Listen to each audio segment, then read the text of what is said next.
How's Miss Tiffany doing? She doing well? She is. She's doing really well. She's crushing it with her photo booth business. Yeah, I see. That seems like it's a very fun thing to do. Yeah. A lot of work, but a lot of fun. It's a lot more work than I thought, but it's yeah. But it's still fun. Is that a device that you have to assemble every time, or is it kind of all put together? Okay. Well, the booth is kind of put together. You have to assemble the arm and the camera and stuff with it. But there's so many more things. You have to set the table and the props and the lights and all that stuff. Yeah. So it's way more like when I tell her, she's taking over my little SUV because that's the only thing it all fit in. So she got to buy it from me. I'm sure she's doing well enough. She'll be able to. It's never a shortage of get-togethers, especially now since we are moving past COVID, it seems. So I'm coming back to the States.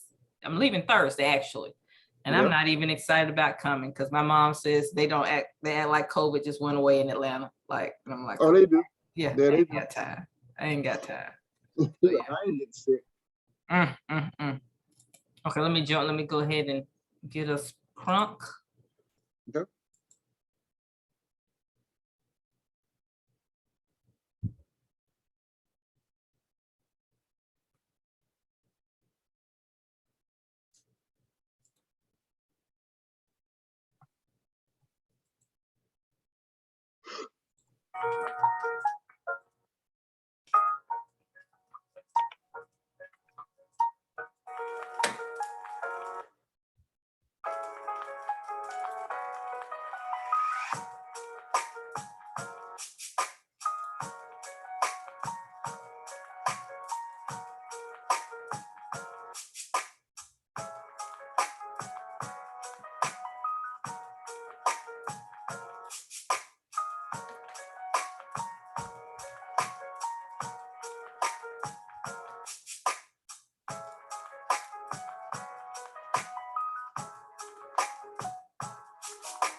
Hello, and welcome to Truth is Live Talk.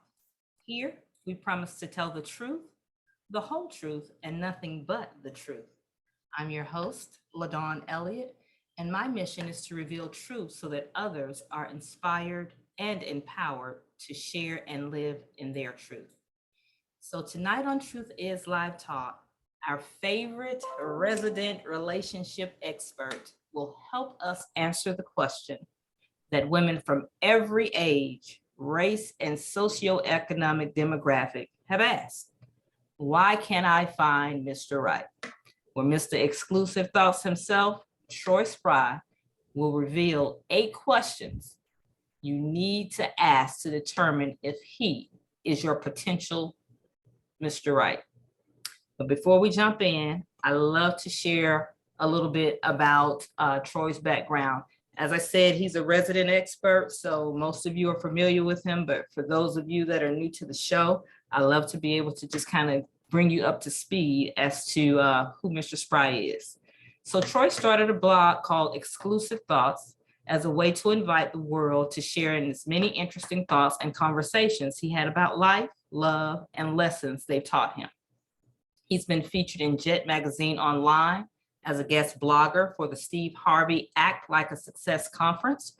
Troy's been listed as a premier coach by blackmenrock.net, and he has been a featured guest on HuffPost Live and Black Love. Troy released his book, Teach Me How to Love, Why What You Don't Know Will Hurt You, which is the 2nd volume after publishing his first ebook titled Teach Me How to Love, A Man's Journey Toward and Through Marriage.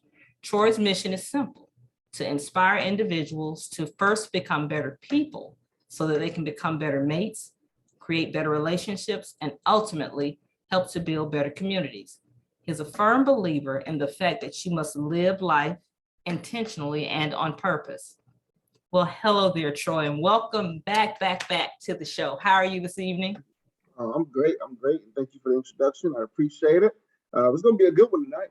It's always a good one. This will be no exception. As always, it's such a privilege to have you here because I know you're going to be fair, You're going to be honest, and you're going to be truthful through everything tonight. So I'm always excited about the conversations because I know you're going to impart some valuable nuggets that everyone can walk away with. So I'm excited about it. I've been excited about it all day.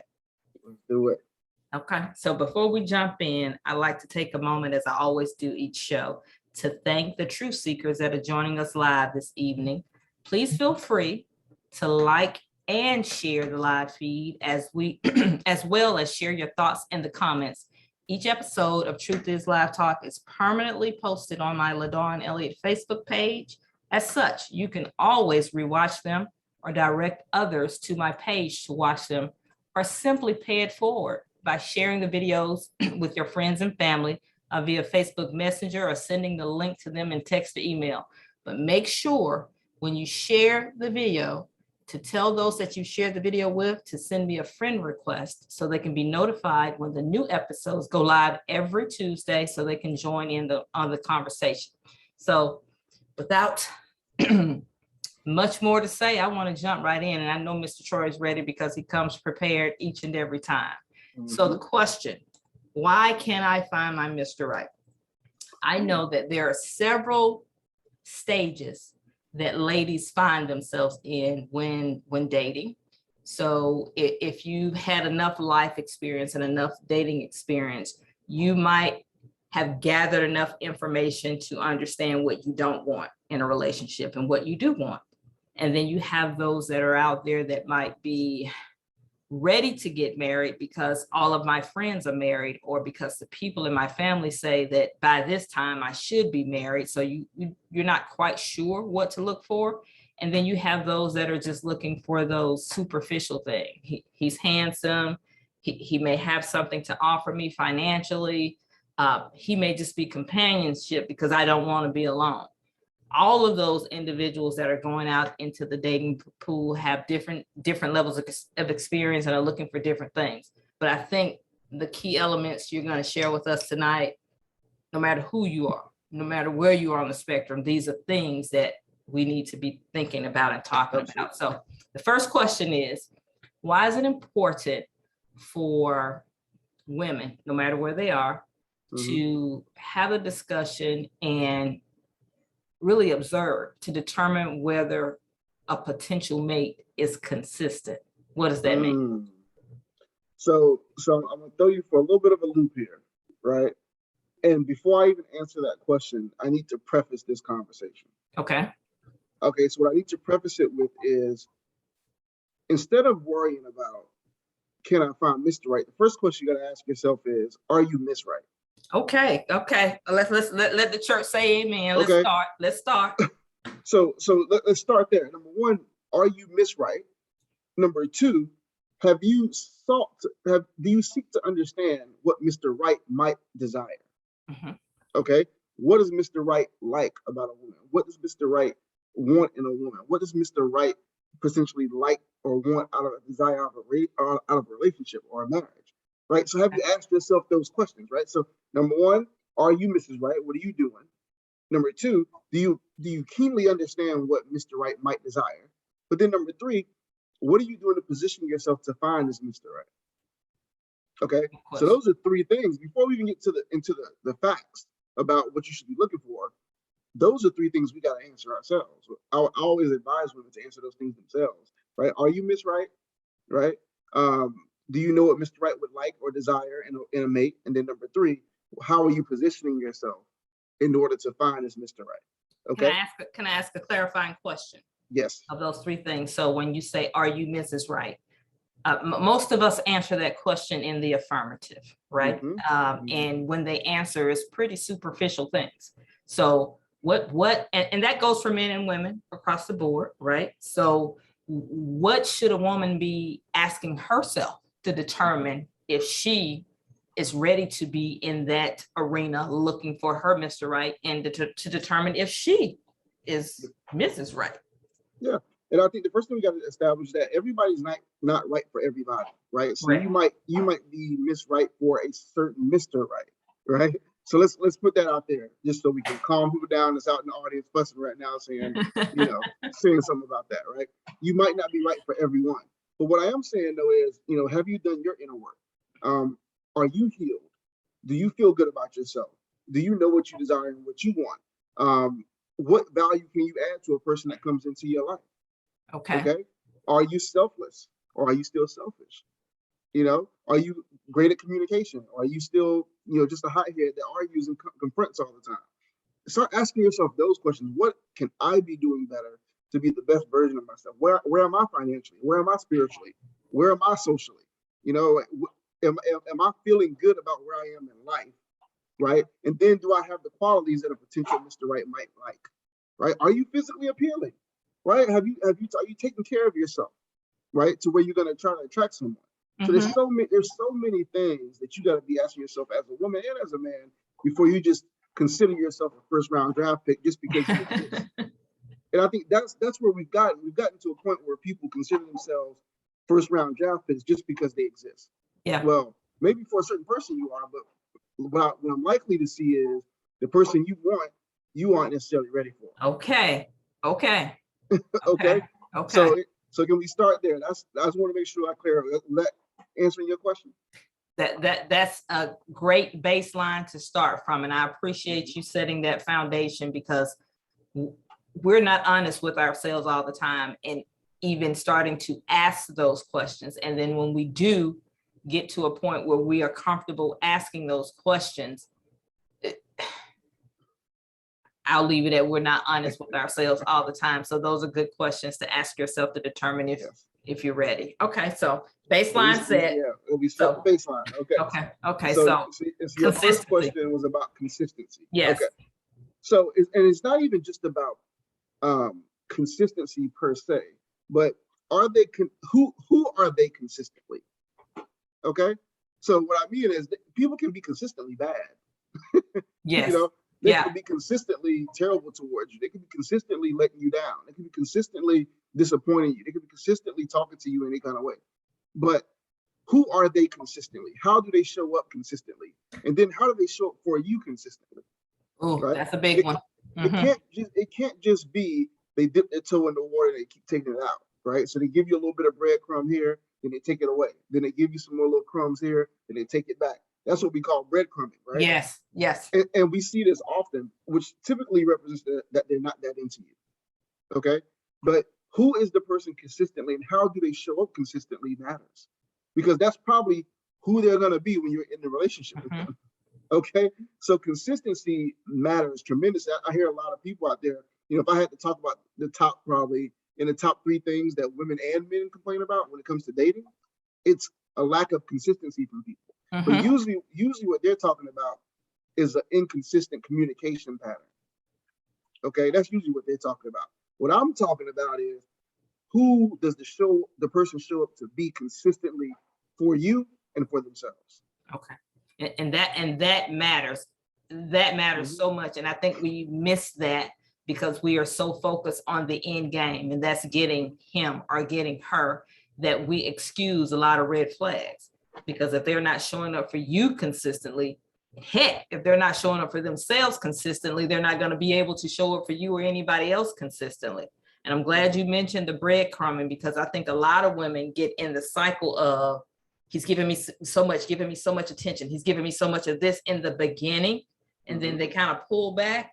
And rather than examining the whole of the situation, women start to internalize that and they think that they're doing something wrong. Yep.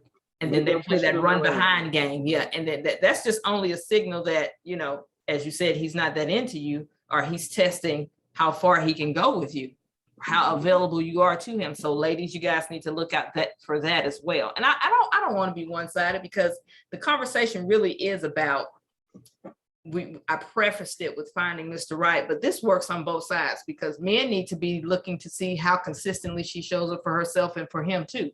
So absolutely. Yeah, this conversation is for everybody. Does she only consistently show up when she's ready to eat? Yeah. Or when she need a bill paid, or all those things. Yeah. How does she consistently show up for you, or when she's bored? Yeah. Right?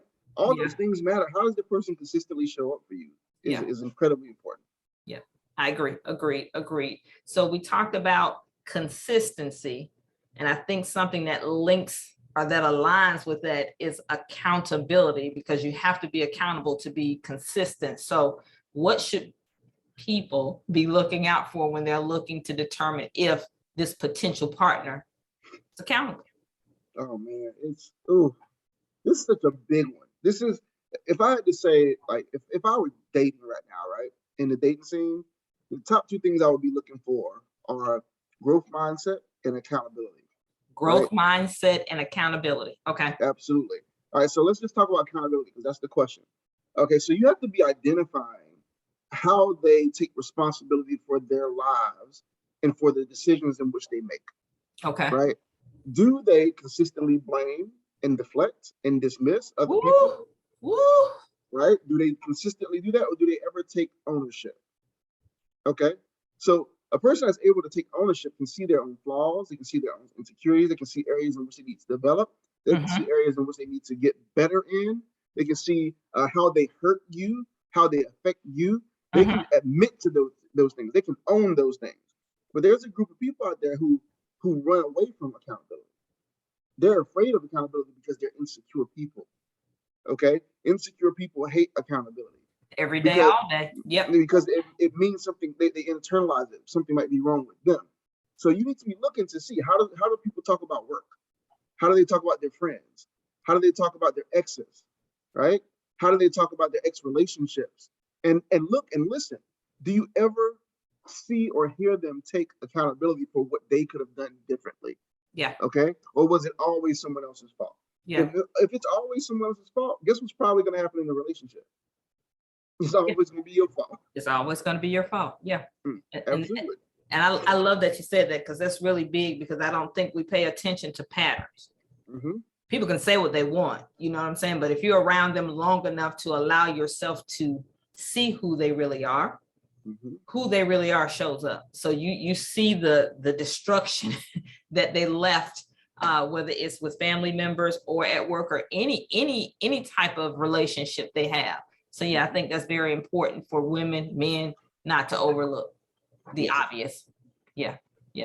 I want to take a moment to say hello to Sharon. Thanks for joining. She said, watch what they do.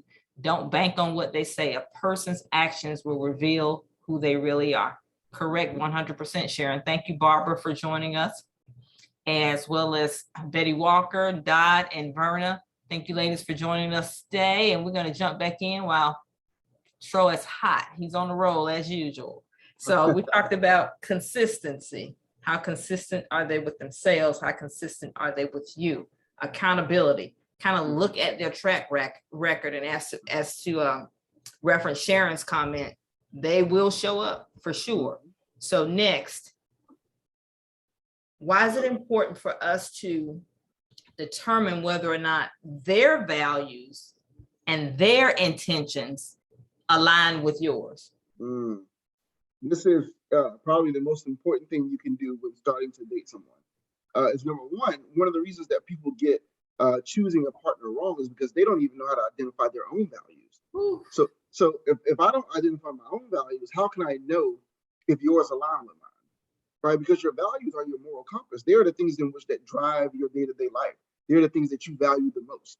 And so if you don't understand your own, you can't then identify it in someone else and see if y'all's match. So values is one thing. Intentions are also another thing, because you can have shared values with different intentions. Okay. So maybe they're in a season of situationship and you're in the season of marriage. Okay. Your intentions don't align. So you can still value the same things, but your intentions at that time don't align. So values and intentions must align if you want to pursue someone to be in a serious relationship. So again, you said something that I'm hoping people listening are hearing. Now, we've proven since the beginning of time that you can't change anyone. People change when they are inspired to change. Whatever the inspiration is behind that change, doesn't matter. They get to determine what it is, and that's when they change. I'm saying that to say, because you said clearly, values and intentions can be different. And if you're marriage minded and they're in situationship mode, you don't pursue that because they're clear with you about being in whether they articulated that to you or you're watching and their actions confirm that they're in situations. You don't go into there thinking I can change them, or if they love me enough, they will change for me. That's not how that works. And I love what you said about boundaries, but I want to put this out there too. You're right. If you don't know values, if you don't know your values, how can you identify someone else's? But a big thing is a lot of people have values, but they are so desperate to be in a relationship sometimes. They just lay them right on down. They just step right over them. They just act like they don't exist. So it's no good having a value that creates a boundary for you if you allow the boundary to be invisible. Yeah. I always say this. I always say, standards, do your standards and your values still exist in the midst of lust and in the midst of loneliness. Okay. So that's how you know their true standards and true values is in the midst of lust and loneliness, do they still uphold? In the midst of lust and loneliness, which are two carnal things, do your values still hold up for you? Oh, that's powerful. That's good. That's good. That's good. Okay. That's good. I love that. All right. So why is it important for us to know? And I've seen this on a television show, on social media, things are cyclical. So sometimes what goes around are these little memes and things like, when you go out, watch how he or watch how she treats the staff, watch how they treat the waiters and such. And that should tell you something. So why is it important for us to really pay attention to how your potential mate, how they treat other people? What would that reveal for us? That's extremely important, right? To notice, how do people treat people who can't do something for them? Okay. That's how you start to really understand someone's true morality, someone's true compass, someone's true values. Is how do they treat people who can't do anything for them? Or are they always just an opportunist? I treat people good who can do stuff for me. Or do they treat people with respect regardless? Yeah. Okay, because you got to think about it. What if at some point you can't do much for them? Then how are they going to treat you? Right? Say you're down on your luck, for a season. How are they going to treat you? Another thing is, are they going to be enjoyable to be around if they don't treat people well? Right. It's so like it's a basic thing, but it's so powerful. If I can't take you around my friends, I can't take you around my family, I can't take you around my work people, I can't take you around anybody because you don't know how to talk to people, you don't know how to treat people, you don't know how to engage with people. That's probably not a good compatibility piece right there. Because if my life functions around those things, I need them to feel good around you. And I also need myself to feel good around you. If you treat them bad, you're probably going to treat me bad too. So I think people should look out for it and be very conscious of it. Don't ignore it just because they treat you pretty well. Right. Start looking at those little signs. They'll tell you things. Yeah, and I agree with you. I think that makes a big difference because at some point there's going to come a time in the relationship, because you're human, because you're different people. So you're going to have a difference of opinion or difference of thought. And when that time comes and you're disagreeing with them, that will come out. And you shouldn't expect that, again, they're going to all of a sudden be someone different with you. Because I think, when we're in the courtship or the beginning phases of dating, we send our representative for sure. We all do. But that mask falls down. And you need to pay attention to the fact that this individual could one day be the person that you're seeing them be to other people, to you. Yeah. And how are you going to handle that? And how might they treat your kids? Oh, yeah. That's another thing. Do they have patience with people or do they not? Do they have a temper? Are they angry all the time? Like, you need to start looking at people's temperament. And a lot of times the temperament doesn't come out until it's around, until it involves other people.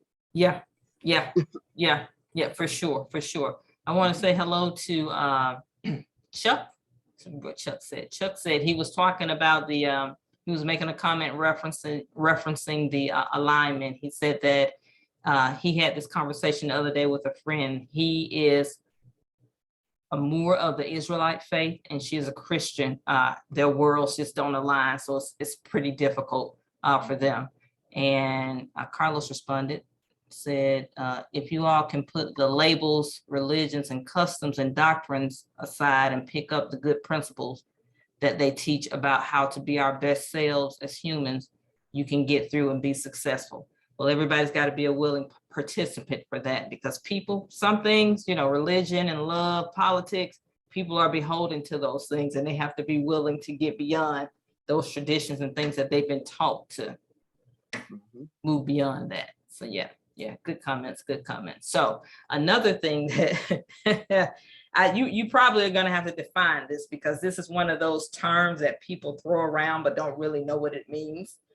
Watching out to determine if they are emotionally intelligent and available for you. So can you define emotionally intelligent first before you let us know why it's important to know that this person is emotionally intelligent and available? Yeah, so to me, I like to simplify emotional intelligence is how do they manage their emotions? Because we all are going to be full of them, correct? So how do we allow our emotions to manifest? Do we know time and place? Do we understand the consequences of our emotions in certain scenarios? You can't, for example, you can't just be overly emotional at work when you have to remain professional. Right. Okay, so just because something ticks you off, that means you get to cuss everybody out. Okay, are you intelligent enough? Are you self-aware enough to not let your emotions manage you, but yet you manage your emotions? Okay, not that you shouldn't have any, but it just says that you can manage them well, because that's important for any adult, right? It's important for kids too, but it's mainly important for adults. Yeah. Who should be able to do that, right? And then availability speaks to, can someone reach you, is what I like to say. Can I reach you? Or is your wall so far up that you can't express any level of emotion, affection, admiration? You can't express anything about any vulnerability.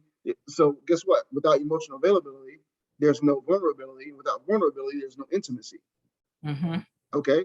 So if I can't allow myself to open up enough to you, to let you see the parts of me that might not be perfect, to let you see the parts of me that I might be judged for, to let you see some flaws, to let you see that sometimes I do things wrong, then guess what?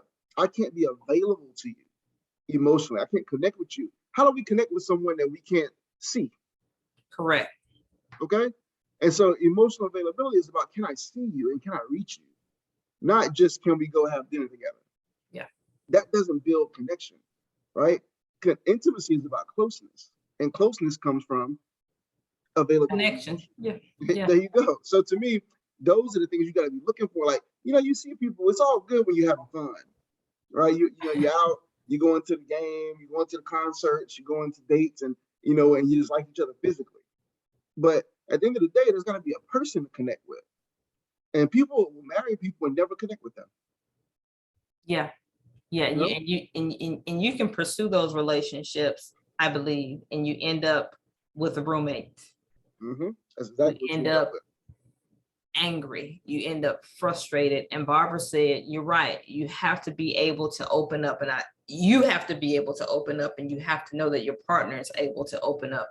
And that's real tough, because I think we're all walking around with this promise in our lives. And haven't gotten beyond the fact that someone may judge us or see us different than we want to be seen. And therefore we keep those things close to the breast. And I don't understand, because I've been there, been in that relationship, I don't understand why it's okay for people to feel like this is a person that you're choosing to spend the rest of your life. This is probably one of the most important business partnership decisions that you're going to make. And why would you feel okay locking down with this person if you can't be who you truly are with this person? Yeah. And I think another piece of this story, though, is, we talk a lot about emotional availability, right? But I think what we also need to be teaching about is emotional receivability. Yes. Right? Are we teaching people how to receive someone's emotions effectively so that they can feel comfortable to open up with them? And that's a part of communication, see? And sometimes we're not taught that. You'll hear people say, I want you to open up. I want you to be available to me emotionally. I want you to be more of this and more of that. But if you hadn't taught someone how to value those feelings or those interactions, or to value those emotions enough to where you don't dismiss them, deflect them, or weaponize them, then guess what? You're gonna forever have a disconnect about emotional availability. Yeah. We have to teach emotional receivability too. Yep. And a lot of people just don't know how to process emotions. So that's a huge thing. That's a huge thing. So this next question, I feel at this phase in my life, it shouldn't even be a part of the discussion, but it's a reality. And I think, again, it's one of those things people overlook because they are so focused on the end game and getting this person or getting this relationship. This is so basic. I almost really don't want to say it, but I'm going to say it. So, and you did a video on your page that I really loved. You were talking about things that men need to kind of grow up from. Because women are looking, right? And they make fair judgment about.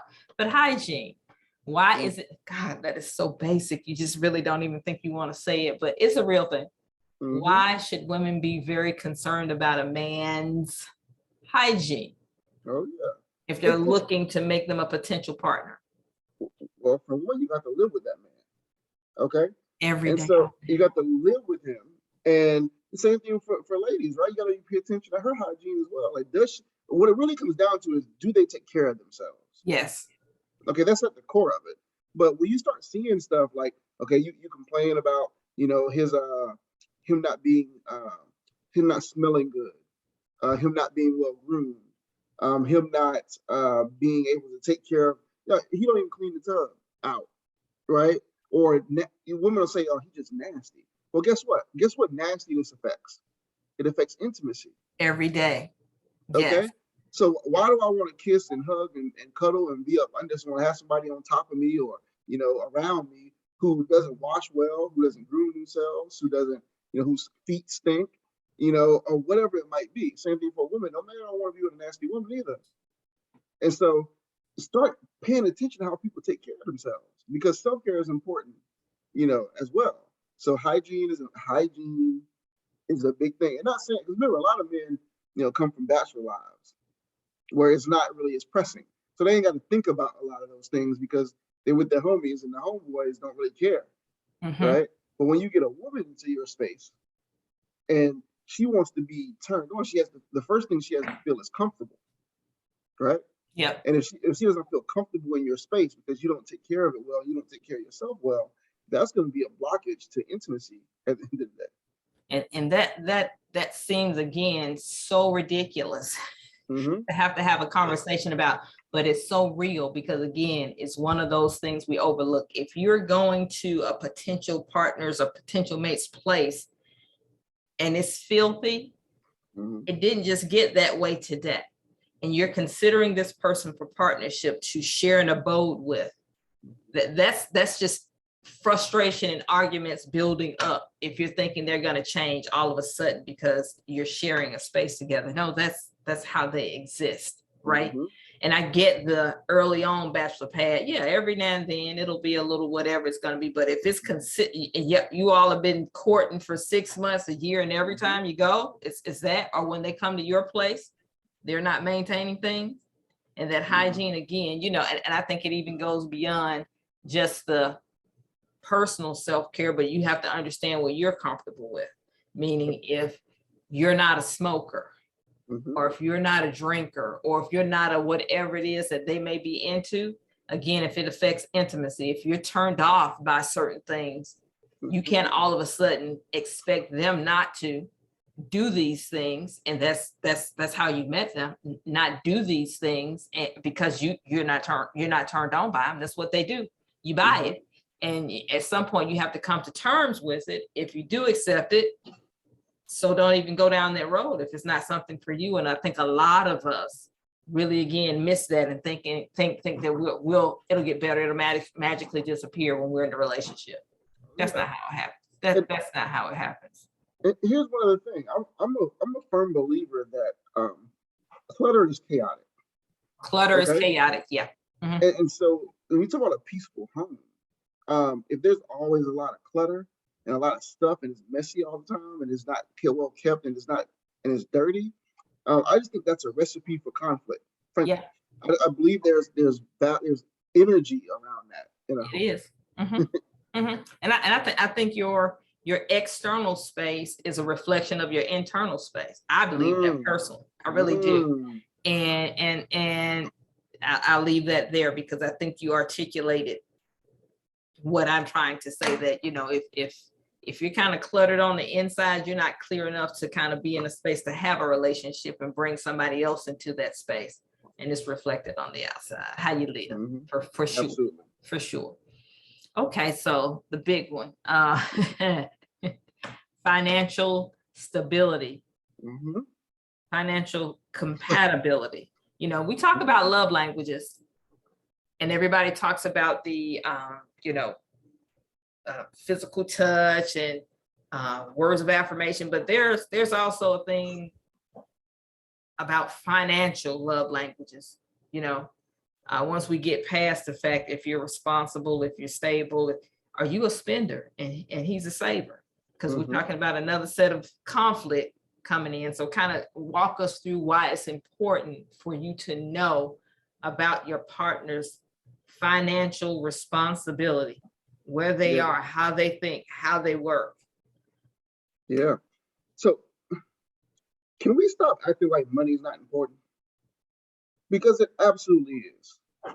Finances are Who's acting like that? Who's acting like that? When it comes to choosing a partner and building a relationship. And so we like to, say that money isn't everything, but money is a big thing. Okay? Money is a big thing. Not just how much money though, but also how people manage their money and their beliefs around money. Yes. Okay? Yeah. Their beliefs around money matters because once you get together, if y'all have totally opposite beliefs around money, it's a breeding ground for conflict. Okay? So it's very important to understand what people's mindset is around money. Some people have a scarcity mindset. Yes. So they just save everything. And some people have an abundance mindset where they don't mind spending because they feel like they're going to make it back. Okay? There are people who look at finances and money differently. So the question is, can you tolerate their beliefs around money?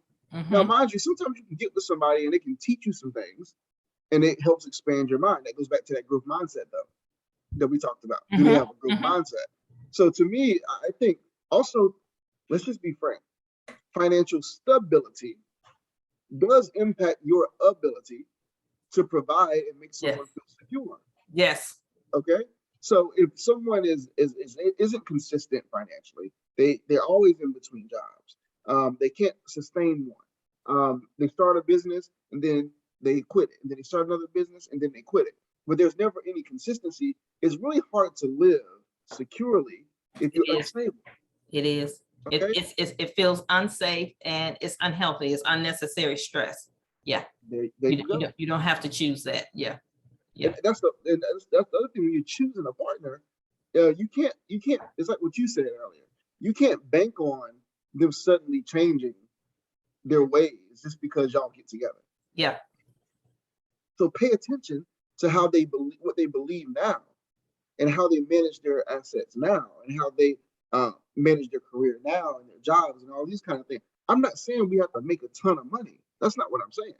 What I am saying is the mindset around money matters. Yeah, it does. It really matters. And you talked about, if you're lucky, you can get individuals that have different beliefs or different mindsets about money, but they're coming to the table and they're open, and someone can teach somebody something and elevate that mindset in a relationship. But most often what happens is that person who is not fiscally responsible, accountable, they bring that relationship down. And if you're not careful, your beliefs change. You can easily go from a mindset of abundance to a mindset of lack, because they're always in a lacking position and you're watching that lack. And then you start to think, oh, well, maybe we don't have enough. And your focus changes. So you have to be very, very careful. And I think that's what people talk about, being evenly yoked. Again, it's not about making a whole bunch of money, but it's about understanding how you can build from that foundation together in the most healthy way. And as you said, be able to have the ability to do the things that you want to do in the relationship. So I think that's critical. Absolutely. I think that's really critical. Sharon Delsey. Oh, go ahead. One other thing I want people to think about, which stems off this, is lifestyle. Yeah. What type of lifestyle do you desire? Now, if you are okay with a certain, like, just a low key lifestyle, then you may not need a bunch of money to do that. But if you want a certain type of lifestyle, you need to be choosing someone or a relationship or something that can help you sustain that. Yeah. Because the last thing anybody wants is someone to be resentful towards them because they feel like they took something from them. Yeah. Okay. That's a breeding ground for divorce. Yeah, it is. And you said lifestyle. And when I think of that word, I think of what it really says, a lifestyle. And if you have that inconsistency there, even if you don't have a desire to travel the world or drive expensive cars, just being able to maintain day to day, whatever level that is, you want to be able to do that.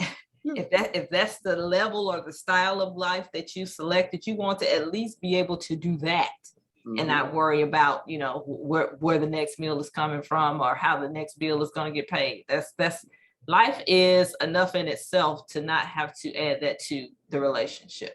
Yeah.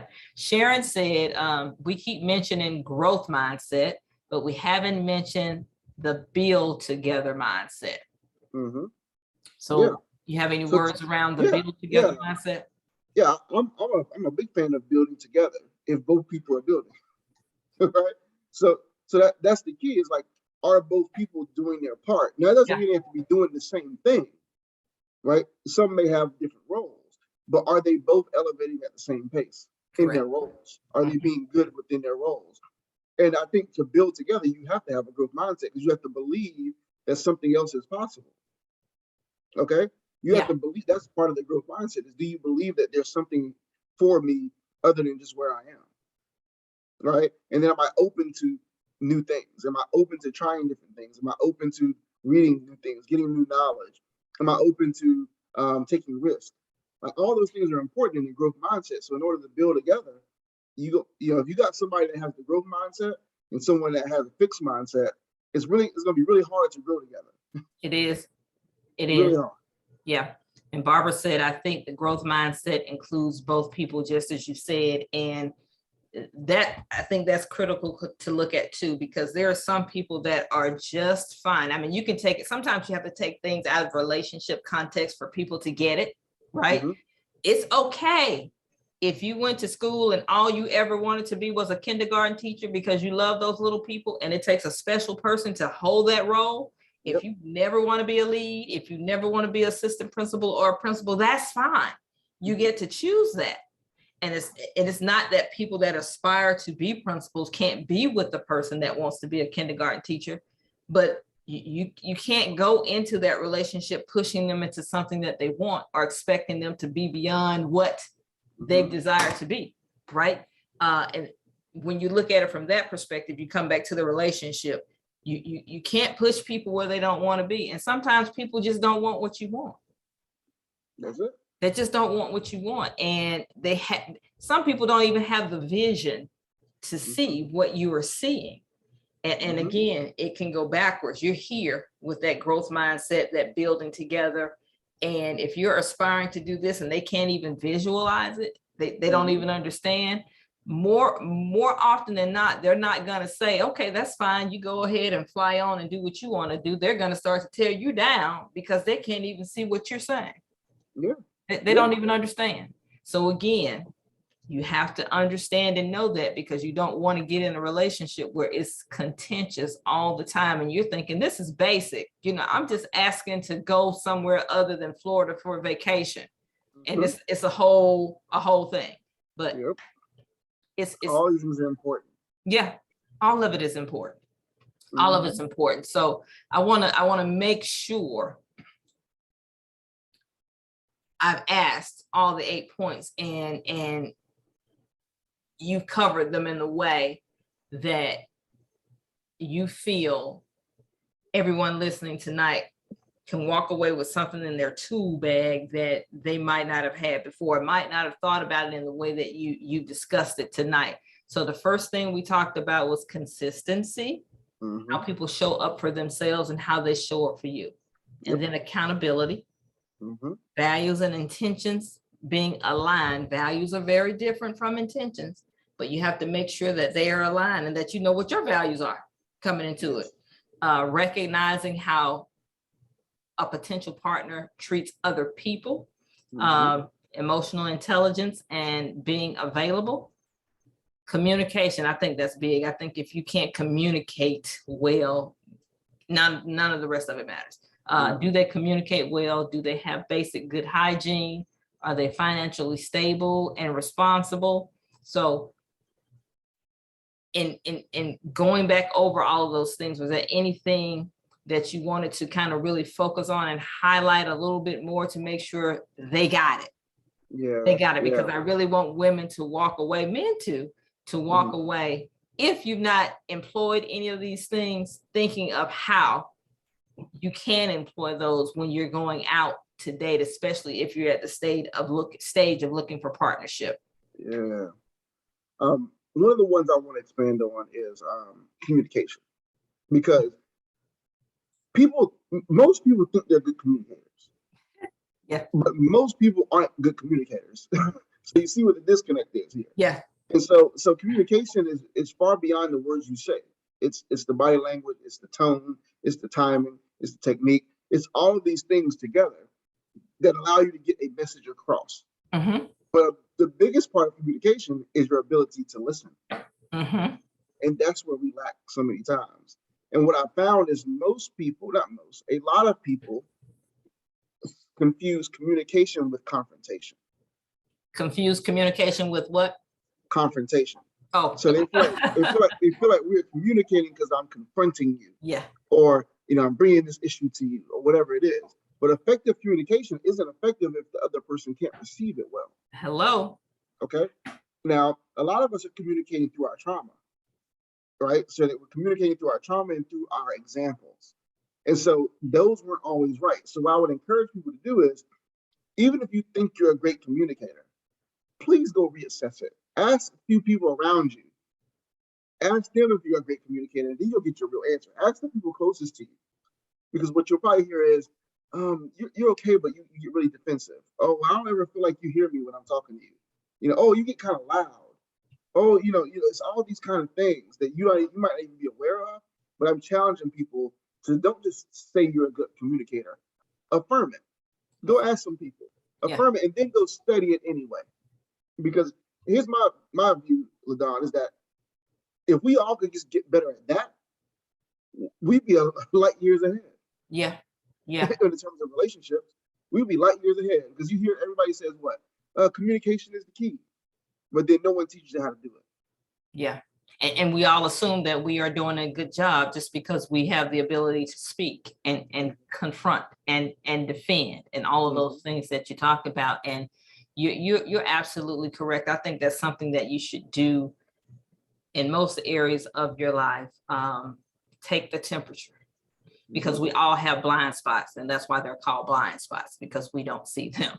And if you've been communicating the way that you've been communicating for 30, 40, 50 years, and you've never asked anybody, well, you don't see it. So it's a very good exercise. And I'm glad you said that. It's a very good exercise to just go ask those individuals and be ready for the response. Don't be ready to fight, because 9 times out of 10, unless a person has a need to lie to you, it's probably going to be pretty consistent, the feedback that you get. So, if multiple people are saying this thing about you, take some onus to it and figure out how transition that from self-awareness to awareness of self. So now you have this information and you are aware of how you impact the world and people. So what can you do about it? How can you create situations and scenarios and relationships that are healthier? how can you contribute to that situation? So yeah, that's really good. That's really good. Okay. All right. Well, I want to ask you, and you kind of just did that, but you pulled out one of the areas in particular, but to be able to kind of consolidate all of it and sum it up, what would you want people to take away from this conversation? Because again, we want to go out there and get Mr. and Mr. Right, and we want to know what we can do to aid in that process. What would you want people to take away from this conversation to help them move in the right direction so they don't keep making the same mistakes they've been making? Yeah. Yeah, I mean, I would say this, the big takeaway for me is that love is not enough. Okay. A big predictor of relational success is going to be choosing wisely on the front end. And you have to have a roadmap to choosing wisely. Yes. And that's some of the things that we laid out tonight, was choosing wisely saves you a world of conflict later. Yes. Okay. So choose wisely now by not just going off how you feel and off your lust and off your loneliness. Choose wisely in terms of character and attributes and traits and scenarios and all the things we talked about tonight. So to me, that's the takeaway, is love is not going to be enough. So you need to choose wisely. Yeah. Yeah. Tina told us that, what's love got to do with it? Because, a love should have brought you home. Like, we can go through a litany of songs about love not being enough. And you got to make sure, if this is a person you're planning to commit to, this is a person that you want to continue to commit to. I want to say hello to, make sure I didn't leave out anybody, Marilyn and Jackie and Betty. I think I caught Dot earlier. Thank you, Barbara, for joining. Carlos, Sharon, Chuck, I think I said. Just wanted to make sure I shouted out everybody that I can see. But yeah, you're correct. All of those things have to be in place in order for you to be able to have a chance at having a successful relationship, because love is not enough. It is absolutely not enough. Agreed. It is absolutely not enough. As always, I just truly appreciate your conversation, because you give people, I think a lot of times we think we know, but we're kind of just on the surface. You force people to think below the surface and really do a lot of self-reflection to determine whether or not, is it me? Or is it me in any given situation? And I can appreciate that you give people that opportunity in that space to reflect and not feel bad or shame about, if they find some truth in what you said and you pointed the finger at me and it is me, okay, I have opportunity to fix it, because the goal is not to just to get the outcome, to get the person, but to get the person in the most healthy way. Absolutely. Absolutely. Yeah. Totally. Yeah. Thank you so much. I appreciate you having me and trusting me to come on and talk to your audience. So I appreciate it. For sure. You're always amazing, and they truly appreciate you. I want to make sure we got through everything, so I was kind of moving pretty quickly. So I'm going to close it on out, because I think I want to not use you all up, because I'm always looking to invite you back. So with that being said, I want to send a special thank you to all of the truth seekers tonight that tuned in. And as always, I want to say, until next time, remember to lead and live with love and live in your truth. And until next time, Mr. Spry. Peace. Have a good one. All right. Bye.